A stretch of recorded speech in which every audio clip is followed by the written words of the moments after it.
Ngayong araw pagluluto natin si Ma'am Rochelle dahil nga masama ang timpla, masakit ang puson dahil sa dysmenorrhea, hahayaan ko muna siya magpahinga. Tara! Alright, nilagang baboy nga ang request ni Ma'am kaya naman agad-agad tayo na malengke para sa kanya. At bihira lang naman tayo paglutuin nito ni Ma'am kaya agad-agad naman tayong sumunod sa kanya. Alam nyo naman mga esmi natin pag may dalaw yun, lakas ng oyot niyan.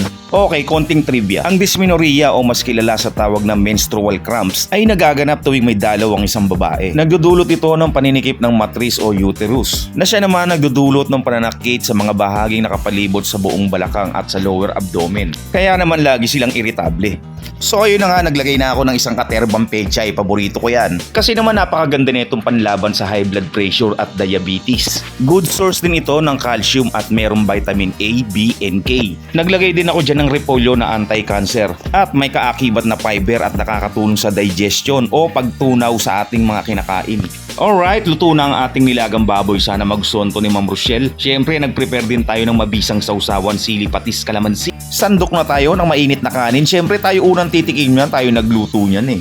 Lagay tayong gulay at higop muna ng mainit na sabaw. Mainit pa yan, kaya naman talagang quality yan. Kaya titikman na natin, baka tikman pa ng iba. Okay, first bite. All goods! Yan, at sinabayan na nga ako ni Ma'am Rochelle kumain at ayaw pa magpakita sa video kasi galing sa higaan. Mukha namang nasarapan siya sa ating niluto kasi nakatawa na. Isa sa napakasarap sa damdamin o parte ng pag-aasawa ay ang pag-aalaga. Napaka-importante rin ang oras na ilalaan nyo sa inyong dalawa. Kami ni Esme o ni Ma'am Rochelle, simple lang naman ang trip namin. Sa isang day off ko, lalabas kami.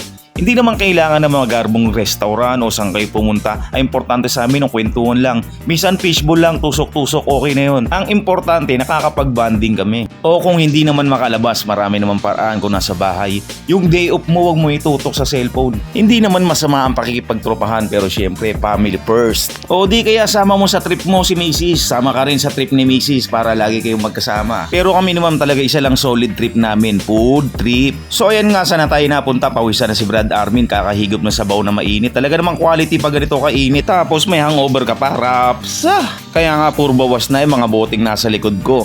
Sa mga gusto mag-donate para makompleto na uli yan, PM nyo lang ako mga brother. O di kaya comment daw nyo lang dyan sa mga magdo-donate. All goods!